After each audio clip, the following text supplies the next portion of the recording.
Shumë faleminderit, është një ditë e shënuar në rrugën e revolucionit digital dhe transformimit rrënjësor të qeverisjes së vendit përmes teknologjisë, sepse sot ne bëjmë publike një kompani të re, një shoqëri të re, e cila krijohet si një domosdoshmëri në këtë fazë të re të zhvillimit të qeverisjes elektronike. Akshi është një histori e jashtëzakonshme suksesi, e cila ka kaluar përmes një rrugë as pak të lehtë, një rrugë që ka nisur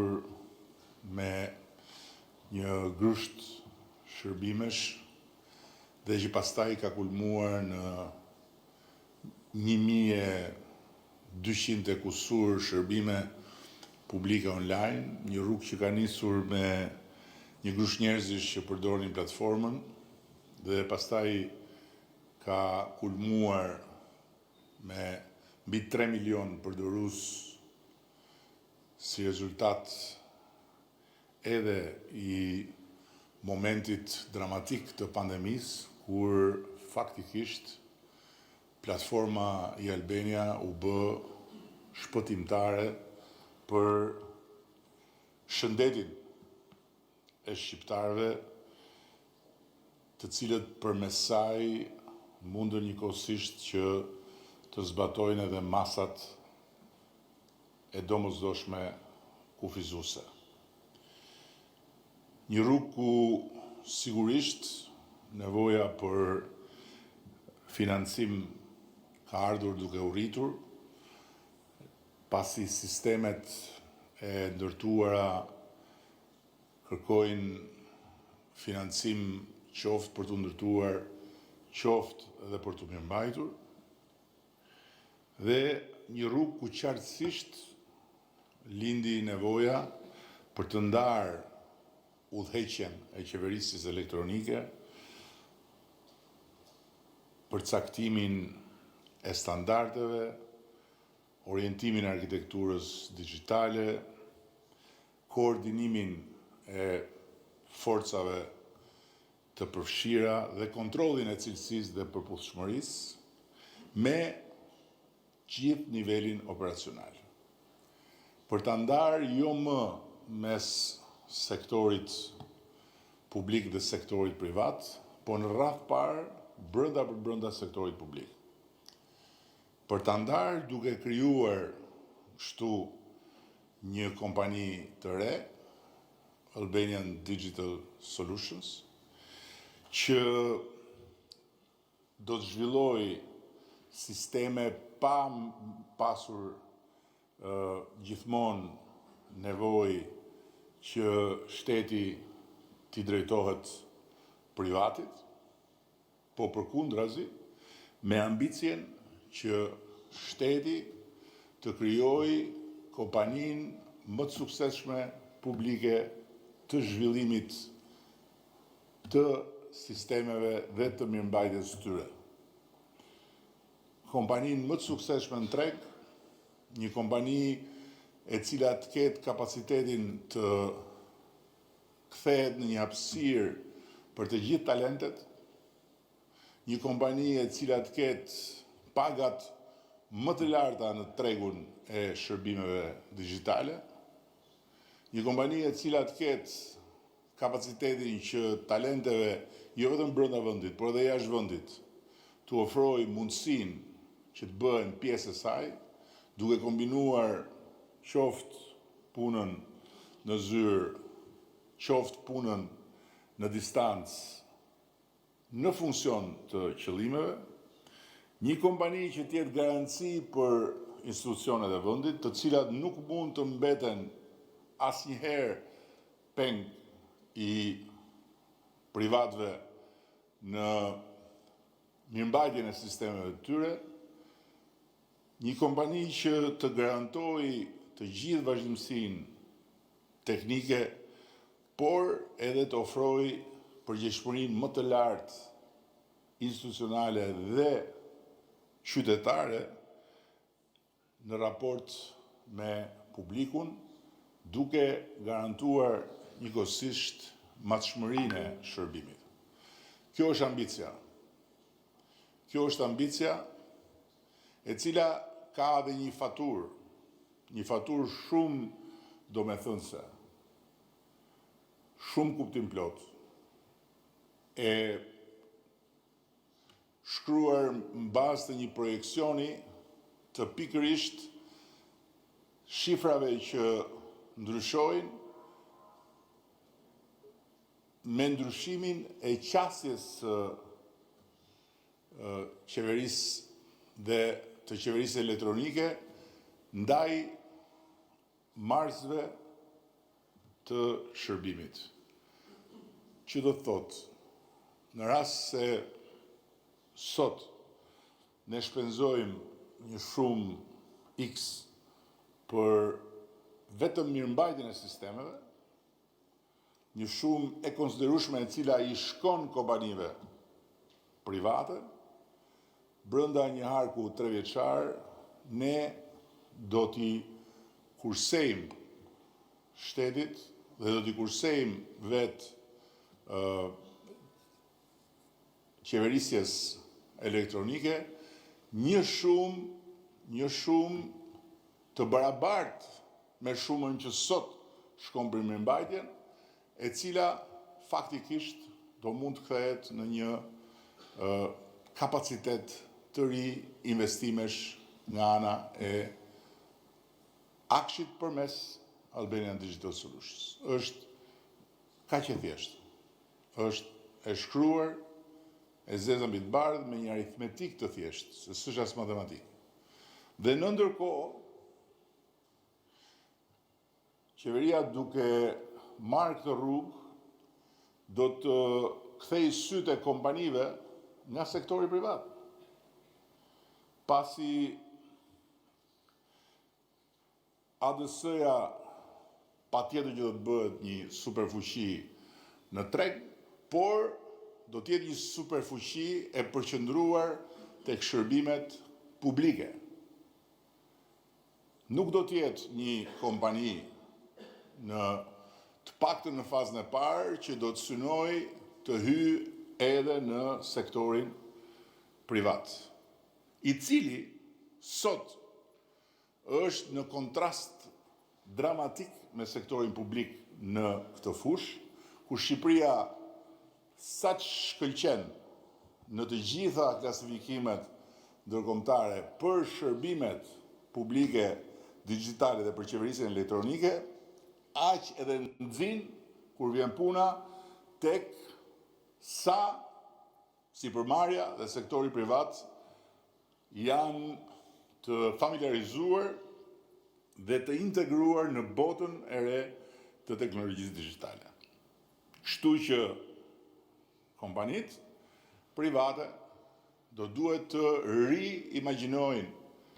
pozicionin e tyre në treg dhe të rikonceptojnë rrugën e të ardhmes tyre, ashtu si kundër dhe ne riimagjinuam dhe rikonceptuam rrugën e të ardhmes së shërbimeve publike përmes krijimit të kësaj kompanie. Një tjetër aspekt i rëndësishëm që përbën një favor për këtë zgjidhje është edhe kapaciteti që do të krijojë në këtë mënyrë shteti për të pasur përmes kësaj kompanie edhe zgjidhje të cilat mund të kthehen më pas në module apo në prototipe që mund të eksportohen. Ministrja e preku zgjidhjen për cilën po punohet intensivisht për modelin inovativ të prokurimeve publike me inteligjencë artificiale. Inteligjenca artificiale ka hyrë në prokurimet publike kudo, po ka hyrë në segmentet caktuara të procesit, ndërkohë që e jona është përpjekja e parë që synon të mbulojë me inteligjencë artificiale të gjithë procesin. Dhe në këtë përpjekje ne jemi të angazhuar, por edhe të koordinuar me shumë shtete, me agjencitë apo strukturat që merren me shërbimet dhe me qeverisjen elektronike në shumë shtete. Është një përpjekje që ne besojmë shumë që do t'ja dalim me sukses ta kthejmë në një realitet, dhe duke kthyer në realitet do të thotë që të disponojmë një produkt të prodhuar në vendin tonë, i cili të jetë i eksportueshëm. Ky është bekimi i epokës teknologjisë. Epoka teknologjisë i jep mundësi gjithkujt kudo. Nuk ka rëndësi nëse je i pasur apo nëse je i varfër, nëse je në qendër apo nëse je në periferi, nëse je në fush apo nëse je në mal, nëse vë në punë ashtu si duhet talentin, teknologjia t'jep mundësinë të bësh kapërcime të cilat do t'ishin të paimagjinueshme pa forcën e teknologjisë. Kjo kompani, duhet ta theksoj dhe këtë, shkon në të njëjtën linjë me një qasje të re të qeverisë, e cila është një qasje që ka ardhur si rezultat i një kalimi në një fazë tërësisht të re të vetë Shqipërisë dhe të vetë shtetit shqiptar. Duhet them që qeveria e ka parë të udhës, sepse ka parë të krijohen kushtet për t'i dhënë më tepër theks forcave që mund të vëri në terrenin e ekonomisë sektori publik. Korporata shqiptare e investimeve është një realitet sot që flet qartësisht për epërsinë e kësaj qasje në raport me atë të mëparshmen që ishte e kushzuar nga koha dhe nga mekanizmat e dobët që ne e kishim në dispozicion. Korporata shqiptare e investimeve sot ka krijuar një portofol me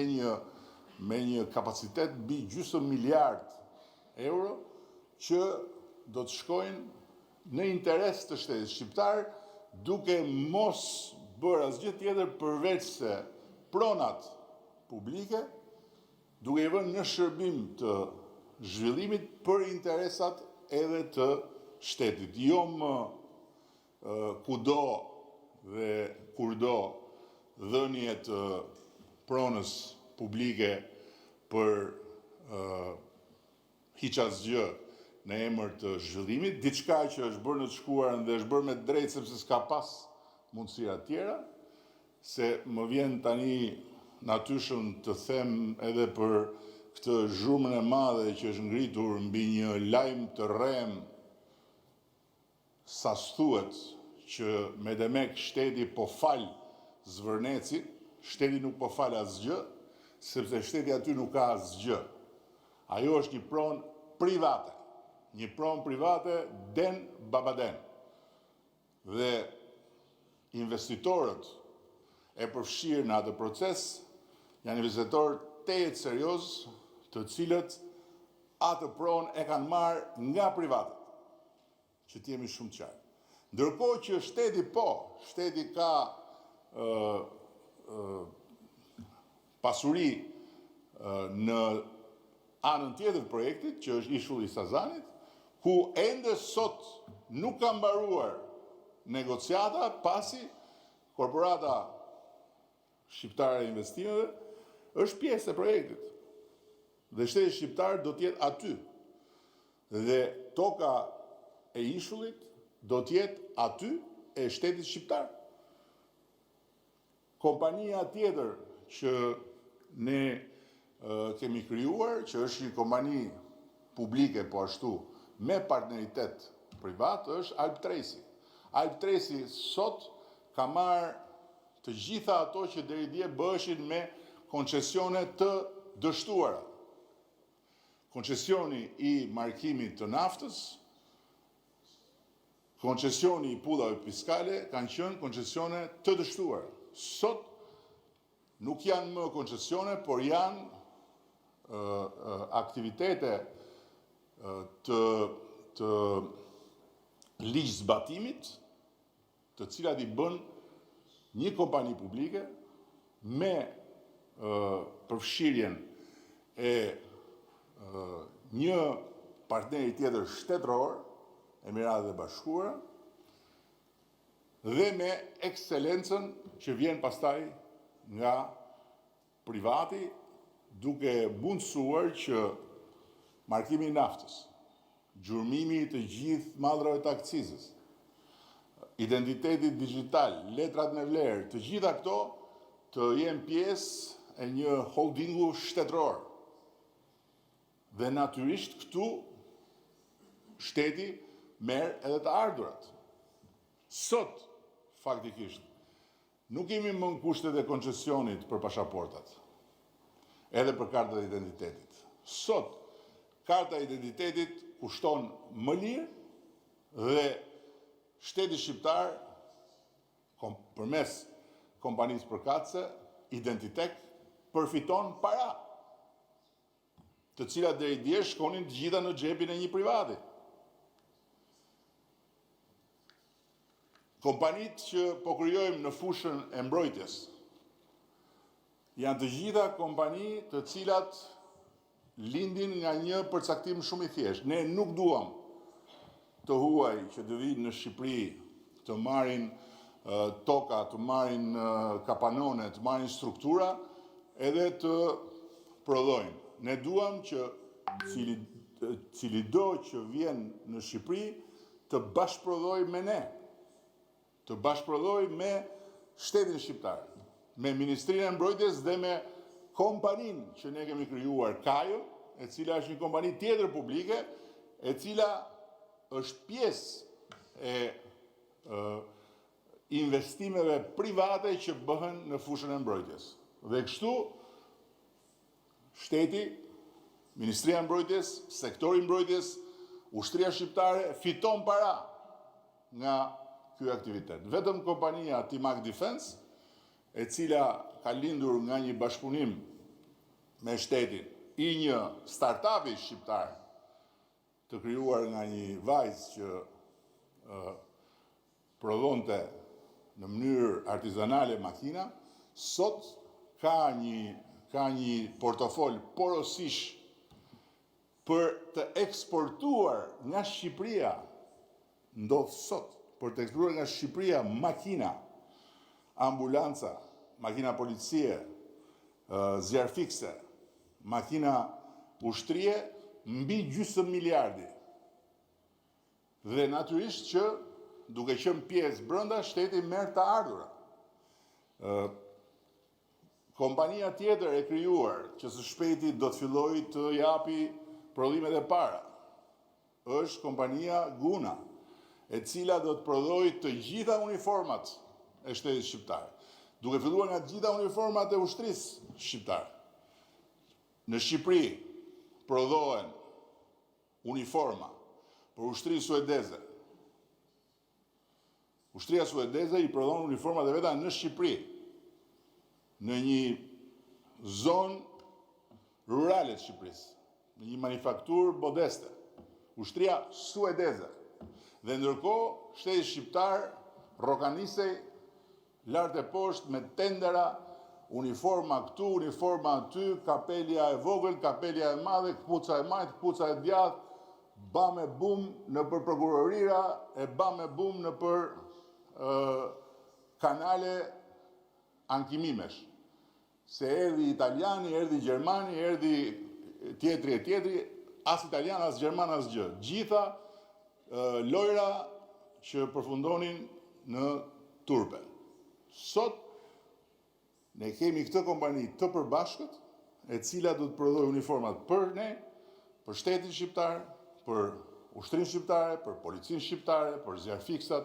për policitë bashkiake dhe do të prodhojë uniforma edhe për ushtritë e tjera të NATO-s. Kanë filluar që tani kontaktet, sepse ne kemi krijuar një traditë në historinë e qepjes. Shqepjen e bënim kur merreshim me shtetin, qepjen kur merreshim privat. Tani jemi në tjetër fazë dhe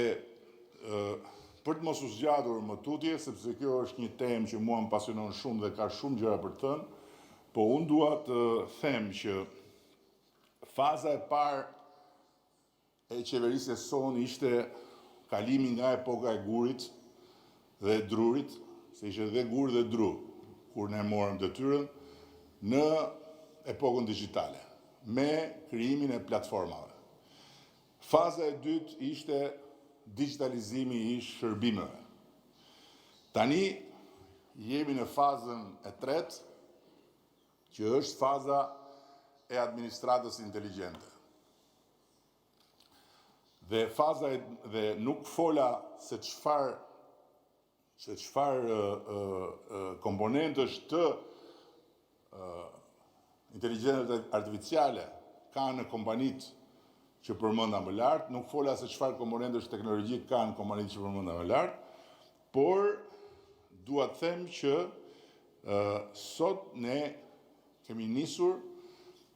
jo vetëm projektin e madh të transformimit revolucionar të procesit prokurimeve, por kemi nisur edhe projektin e futjes së agjentëve me inteligjencë artificiale në nivelin e parë të qeverisjes. Kemi filluar me ministrit